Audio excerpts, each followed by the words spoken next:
90 के दशक की एक खूबसूरत और चुलबुली अभिनेत्री जो अपनी शानदार अदाओं और खूबसूरत मुस्कान से दर्शकों के दिलों पर राज किया करती थी, जिनके डांस, अभिनय और अदाओं की दुनिया दीवानी थी। इन्होंने अपनी खूबसूरती और टैलेंट के बल पर महज 17 साल की उम्र में मिस इंडिया का खिताब अपने नाम कर लिया। लेकिन क्या आप जानते हैं कि बी.आर. चोपड़ा ने जब महाभारत बनानी शुरू की थी तो उस टाइम 15,000 से ज्यादा ऑडिशन लेने के बाद जूही चावला को द्रौपदी के रोल के लिए फाइनल किया था, लेकिन द्रौपदी के रोल के लिए जूही चावला ने मना कर दिया। और क्या आप यकीन करेंगे कि सलमान खान जैसा बड़ा अभिनेता इनके घर इनका हाथ मांगने पहुंचा था, लेकिन ऐसा क्या हुआ कि इन्होंने सलमान खान के साथ एक भी फिल्म में काम तक नहीं किया। और क्या आप इस बात पर यकीन करेंगे कि कई सारी सुपरहिट फिल्में आमिर खान के साथ करने के बावजूद भी जूही चावला और आमिर खान में कई सालों तक बातचीत बंद रही और ये दोनों एक दूसरे का मुंह तक देखना पसंद नहीं करते थे। और तो और इन पर आरोप भी लगे कि इन्होंने पैसों के चक्कर में अपने से काफी बड़े उम्र के व्यक्ति से शादी कर ली, और तो और इन्होंने इस शादी को 6 सालों तक लोगों से छुपा कर भी रखा। इन सभी बातों के पीछे क्या सच्चाई है, क्या हकीकत है, इस पर बात करेंगे। आप बस बने रहिए हमारे साथ हमारे चैनल वारिधि मंथन पर। मैं दिवाकर आप सभी का स्वागत करता हूँ। 90 के दशक की अगर बात हो और मशहूर अभिनेत्रियों की चर्चा हो तो ऐसे में जूही चावला का नाम ना आए ऐसा हो ही नहीं सकता। कभी इनकी जो टक्कर है वो माधुरी दीक्षित से रही, श्रीदेवी से कभी इन्हें कंपेयर किया गया और कभी कभी नई आई अभिनेत्रियों से भी इन्हें कंपेयर किया गया। जी हाँ, हम बात कर रहे हैं 2 दशकों तक अपनी चुलबुली अदाओं, अपने अभिनय और शानदार डांस की वजह से लोगों को अपना दीवाना बनाए रखने वाली अभिनेत्री जूही चावला की। जूही चावला का जन्म हरियाणा के अंबाला शहर में 13 नवंबर 1967 को हुआ था। इनके पिता का नाम था डॉक्टर एस चावला और मां का नाम था मोना चावला। इनके पिता एक इनकम टैक्स अधिकारी थे और इनकी मां होटल ओबेरॉय के हाउसकीपिंग डिपार्टमेंट में काम करती थी। इनके बड़े भाई का नाम संजीव चावला था, जो कि बाद में रेड चिलीज, जो कि शाहरुख खान की कंपनी है, उसके सीईओ बने। और बहन का नाम सोनिया चावला था। जूही की शुरुआती पढ़ाई लिखाई मुंबई से ही हुई और कॉलेज की पढ़ाई भी इन्होंने मुंबई से ही पूरी की। क्योंकि जूही बहुत खूबसूरत थी, इसीलिए बचपन से ही इन्होंने मॉडलिंग शुरू कर दी थी। कॉलेज के दौरान ही इन्होंने अपनी कुछ दोस्तों को मिस इंडिया कॉन्टेस्ट का फॉर्म भरते हुए देखा, तो इन्होंने भी फॉर्म भर दिया। और हुआ ये कि इन्होंने महज 17 साल की उम्र में अपनी खूबसूरती और अपने टैलेंट के बल पर 1984 में ये कॉन्टेस्ट जीत भी लिया। इसी साल इन्हें भारत की तरफ से मिस यूनिवर्स कॉन्टेस्ट में पार्टिसिपेट करने के लिए भी भेजा गया, लेकिन यहाँ इन्हें बेस्ट कॉस्ट्यूम डिजाइन से ही संतोष करना पड़ा। लेकिन मिस इंडिया जीतने के बाद फायदा ये हो गया कि जब ये वापस इंडिया लौटी तो इनके पास फिल्मों के कई सारे ऑफर्स आने लगे और इन्होंने कई सारी फिल्में साइन भी कर ली। साल 1986 में आई फिल्म सल्तनत इनकी डेब्यू फिल्म रही।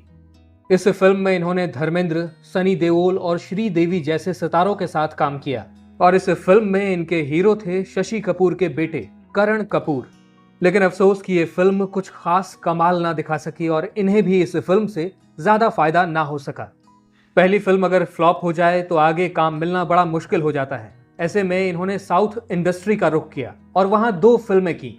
ये 2 फिल्में थी साल 1987 में आई प्रेम रोग और पुरवाल रागम। इसी दौरान टीवी और फिल्मों के मशहूर निर्माता निर्देशक बी.आर. चोपड़ा अपने ग्रैंड शो महाभारत के लिए एक किरदार की तलाश कर रहे थे। ये किरदार था द्रौपदी का। इस किरदार के लिए उन्हें एक खूबसूरत और असरदार अभिनेत्री की तलाश थी। उन्होंने करीब 15,000 लड़कियों की ऑडिशन ली, जिनमें जूही चावला भी शामिल थीं। जूही चावला ने तमाम लड़कियों को पीछे छोड़ते हुए बाजी मार ली। और तो और महाभारत की शूटिंग भी शुरू हो गई। इसका खुलासा खुद अर्जुन का किरदार निभाने वाले फिरोज खान ने अपने एक इंटरव्यू में किया था। इन्होंने बताया था कि इन्होंने लाइंस की रिहर्सल जूही चावला के साथ की थी, जो पांडवों की पत्नी द्रौपदी बनने को एकदम तैयार थी। लेकिन इसी बीच नासिर हुसैन, जो कि कयामत से कयामत तक फिल्म बनाने जा रहे थे और अपने भतीजे आमिर खान को इस फिल्म से लॉन्च करने जा रहे थे। ये फिल्म काफी बढ़िया बजट की थी और इसका ऑफर मिलते ही जूही चावला ने महाभारत छोड़ दिया।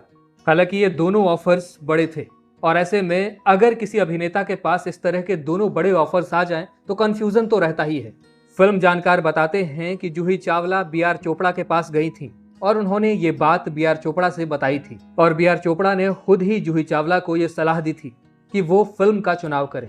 और ऐसे में जूही चावला ने कयामत से कयामत तक फिल्म साइन की और इस फिल्म में आमिर की एक्ट्रेस बनकर फिल्म में 4 चांद लगा दिए। जबरदस्त फिल्म बनकर तैयार हुई और ये फिल्म सुपर हिट रही। महाभारत में जो द्रौपदी का किरदार इन्होंने छोड़ा था उसे रूपा गांगुली ने निभाया और उससे रूपा गांगुली को भी काफी बड़ी पहचान मिली थी। कयामत से कयामत तक फिल्म हिट होने के बाद जूही चावला और आमिर खान सुपरस्टार बन चुके थे।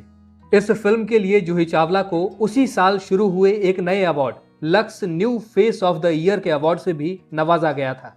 इसके बाद तो जूही चावला ने कभी पीछे पलटकर ही नहीं देखा और बैक टू बैक कई सारी सुपरहिट फिल्मों में काम भी किया, जैसे कि आमिर खान के साथ love love love, Kumar Gaurav के साथ गूंज, सनी देओल के साथ काफिला और राजेश खन्ना गोविंदा के साथ स्वर्ग। लेकिन इनमें से कोई भी फिल्म कयामत से कयामत तक वाली सफलता को नहीं दोहरा पाई। 1990 में इनकी एक साउथ फिल्म आई प्रतिबंध। इस फिल्म में इनके अभिनेता थे चिरंजीवी। ये फिल्म बॉक्स ऑफिस पर हिट रही और इस फिल्म के लिए जूही चावला को बेस्ट एक्ट्रेस का नॉमिनेशन भी मिला। साल 1992 में इनकी एक और फिल्म आई जिसका नाम था बोल राधा बोल। इस फिल्म में इन्होंने ऋषि कपूर के साथ काम किया और ये फिल्म बॉक्स ऑफिस पर कमाल कर गई। इस फिल्म में जूही चावला का एक नया चेहरा लोगों के सामने आया। अभी तक लोगों को लगता था कि जूही चावला रोमांटिक और साथ ही साथ सीरियस और इमोशनल किरदार ही कर पा रही हैं, लेकिन इस फिल्म के बाद दर्शक ये समझ चुके थे कि जूही चावला कॉमेडी भी उतनी ही बेहतरीन कर सकती हैं। इसी साल जूही चावला की एक और फिल्म आई शाहरुख खान के साथ जिसका नाम था राजू बन गया जेंटलमैन और इस फिल्म में जूही चावला ने एक मिडिल क्लास लड़की की शानदार भूमिका निभाई। ये फिल्म भी सुपर डुपर हिट रही और साल 1992 के बाद इंडस्ट्री को और साथ ही साथ दर्शकों को भी ये पता लग चुका था कि इंडस्ट्री को अब एक वर्सटाइल एक्ट्रेस मिल चुकी है और इसी के बाद जूही चावला के पास कॉमेडी फिल्मों के ढेर सारे ऑफर्स आने लगे। इसी कड़ी में इनकी एक फिल्म रही हम है राही प्यार के, जो कि आमिर खान के साथ थी। इस फिल्म में इन्होंने अपनी दमदार एक्टिंग के बूते फिल्म फेयर का बेस्ट एक्ट्रेस अवार्ड जीत लिया। इसके बाद इनकी एक और बेहतरीन फिल्म आई जिसका नाम था डर, जहां एक तरफ इन्होंने इस फिल्म में सनी देओल जो कि एंग्री यंग मैन है उनके साथ काम किया और दूसरी तरफ शाहरुख खान जो रोमांटिक हीरो हैं इनके साथ भी इनकी केमिस्ट्री काफी दमदार रही। इस फिल्म के लिए भी इन्हें बेस्ट एक्ट्रेस का नॉमिनेशन मिला। एक ही साल में अपनी 2 फिल्मों के लिए अलग अलग नॉमिनेशन मिलना किसी भी एक्टर के लिए या एक्ट्रेस के लिए छोटी बात नहीं होती। इसके बाद इन्होंने एक से बढ़कर एक फिल्मों में काम किया, जैसे कि आईना, नाजायज, राम जाने, साजन का घर, लोफर, यस बॉस आदि। बाद में जब उम्र बढ़ने लगी तो जूही चावला को लीड एक्ट्रेस के तौर पर अच्छी फिल्में मिलनी कम हो गईं और ऐसे में इन्होंने फिल्में करनी ही बंद कर दी। इन्होंने कुछ फिल्में की भी जिनमें से बहुत सारी मल्टी स्टारर फिल्में थीं और कुछ फिल्में ऐसी थीं जिनमें जूही चावला का रोल ज्यादा असरदार नहीं था। अगर इनमें से कुछ फिल्मों की बात करें तो आमदनी अठन्नी, खर्चा रुपया, बस एक पल, सलाम इश्क, चौक और डस्टर, भूतनाथ और झनकार बीट्स जैसी फिल्में शामिल हैं। जून 2003 में आई सुजोय घोष की फिल्म झनकार बीट्स में जूही चावला का काम देखने लायक था। इस फिल्म में इनके डेडिकेशन को सलाम किया जाता है क्योंकि इस फिल्म के दौरान इन्होंने जो किरदार निभाया था वो एक हाउसवाइफ का था जो कि प्रेग्नेंट थी और असल जिंदगी में भी वो उस वक्त प्रेग्नेंट चल रही थी। फिल्म जून 2003 में रिलीज हुई और वहीं जूही चावला ने 21 जुलाई 2003 को अपने दूसरे बच्चे अर्जुन को जन्म दिया। अब जब बच्चे की बात चली है तो इनकी पर्सनल लाइफ की भी बात करते हैं। जूही चावला ने 1995 में चोरी छुपे एक करोड़पति बिजनेसमैन जय मेहता से शादी की थी। इसकी जानकारी किसी को भी नहीं हुई थी। इसका खुलासा 6 साल बाद तब हुआ जब जूही चावला पहली बार प्रेग्नेंट हुई थी। यहाँ आपको यह भी बताते चलें कि जूही चावला जय मेहता की दूसरी पत्नी है। इससे पहले इनकी पत्नी थी सुजाता, जिनका एक प्लेन क्रैश के दौरान निधन हो गया था। जूही चावला ने एक बार एक इंटरव्यू में बताया था कि मेरा फिल्मी करियर उस दौरान काफ़ी अच्छा चल रहा था और मैं नहीं चाहती थी कि मेरी शादी की वजह से या शादी की खबर की वजह से मेरे करियर पर कुछ प्रभाव पड़े, इसीलिए मैंने ये बात 6 सालों तक छुपा कर रखी। इन दोनों के 2 बच्चे हुए। साल 2001 में जन्मी बेटी जानवी और साल 2003 में जन्मा बेटा अर्जुन। फिल्मों में अपना करियर ना चलता देख इन्होंने साल 1999 में शाहरुख खान और अजीज मिर्जा के साथ मिलकर ड्रीम्स अनलिमिटेड नाम की एक फिल्म प्रोडक्शन कंपनी बनाई। इस प्रोडक्शन हाउस के अंतर्गत इन्होंने फिर भी दिल है हिंदुस्तानी, अशोका और चलते चलते जैसी शानदार फिल्मों का निर्माण किया। साल 2008 में इसी कंपनी के अंतर्गत इन्होंने आईपीएल की एक टीम कोलकाता नाइट राइडर्स को भी खरीदा। अब बात करते हैं जूही चावला से जुड़े कुछ विवादों की। दरअसल जूही चावला ने आमिर खान के साथ सबसे ज्यादा 7 फिल्मों में काम किया, लेकिन 1997 में आई फिल्म इश्क इन दोनों की एक साथ आखिरी फिल्म रही। जानकार बताते हैं कि इस फिल्म के दौरान इन दोनों के बीच छोटी छोटी बातों पर झगड़े होते रहते थे। झगड़े इतने ज्यादा बढ़ गए कि इन दोनों ने एक दूसरे से बात करना तो छोड़िए, एक साथ सेट पर बैठना भी छोड़ दिया। और इसी वजह से आमिर खान के साथ इन्होंने राजा हिंदुस्तानी फिल्म करने से मना कर दिया था, जिसका मलाल जूही चावला को बाद में हुआ। इसके बाद करीब 6-7 साल तक जूही चावला और आमिर खान ने बातचीत तक नहीं की, लेकिन साल 2002 में जब आमिर खान का डाइवोर्स हुआ, तब जूही चावला ने आमिर खान को फोन किया और उनके घर भी गईं उनसे मिलने के लिए। जूही चावला ने अपने फिल्मी करियर में धर्मेंद्र, अनिल कपूर, ऋषि कपूर, सनी देओल, शाहरुख खान, आमिर खान और गोविंदा जैसे लगभग सभी बड़े स्टार्स के साथ काम किया, लेकिन सलमान खान के साथ वो कभी नजर नहीं आई। आइए इसके पीछे की सच्चाई बताते हैं कि आखिर जूही चावला और सलमान खान ने एक साथ किसी फिल्म में काम क्यों नहीं किया। फिल्म जानकारों की माने तो सलमान खान जूही चावला को काफी पसंद करते थे और एक बार वो उनका हाथ मांगने जूही चावला के घर तक पहुंच गए थे, लेकिन जूही चावला के पिता ने सलमान खान को रिजेक्ट कर दिया। मीडिया रिपोर्ट्स बताती हैं कि उस दौरान सलमान खान का करियर उतना अच्छा नहीं चल रहा था, जबकि जूही चावला उस समय स्टार हुआ करती थी। एक और बात जो सामने आती है वो ये कि किसी फिल्म निर्माता ने जूही चावला को एक फिल्म ऑफर की जिसमें उनके अपोजिट सलमान खान होने वाले थे, लेकिन जूही चावला ने कई दिनों तक इस प्रपोजल को लटकाए रखा। बाद में जूही चावला ने कहा कि अगर सलमान खान की जगह आमिर खान होंगे तो मैं इस फिल्म में काम करूंगी। जब ये बात सलमान खान को पता चली तो इन्हें काफी बुरा लगा और सलमान खान ने जूही चावला के साथ काम ना करने की ठान ली। हाँ, फिल्म दीवाना मस्ताना में एक छोटा सा कैमियो सलमान खान ने किया था, लेकिन वो डेविड धवन के काफी समझाने बुझाने पर किया गया सीन था। अगर बात करें जूही चावला और माधुरी दीक्षित के बीच के कंपटीशन की, तो 90s के दशक में ये भी अपने चरम पर था। इन दोनों ने कभी एक दूसरे के साथ उस दौरान 90s के दशक में एक साथ काम नहीं किया।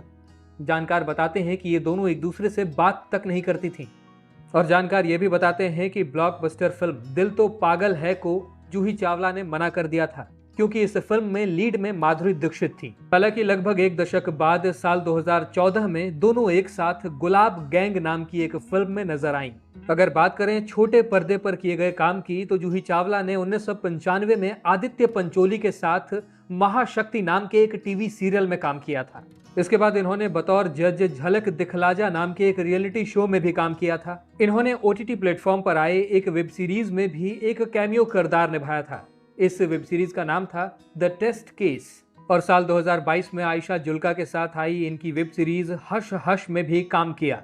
वहीं साल 2022 में इनकी एक फिल्म आई दिवंगत अभिनेता ऋषि कपूर जी के साथ, जिसका नाम था शर्मा जी नमकीन। जूही चावला अभी भी अपनी प्रोडक्शन कंपनी चलाती हैं, जो बाद में रेड चिलीज में कन्वर्ट हो गई थी, जिसमें कि शाहरुख खान भी पार्टनर हैं। साथ ही साथ ये कभी फिल्मों में तो कभी वेब सीरीज में एक्टिंग करती हुई भी नजर आ जाती हैं। दोस्तों, आपको जूही चावला कैसी लगती हैं? इनकी कोई फिल्म या कोई गाना जो इन पर फिल्माया गया हो अगर आपको पसंद हो तो हमें कमेंट्स में लिख कर जरूर बताइएगा। साथ ही साथ वीडियो पसंद आई हो तो इसे लाइक करिएगा, और अगर आप हमारे चैनल वारिधि मंथन पर नए हैं तो इसे सब्सक्राइब करके बेल आइकन जरूर दबा दीजिएगा।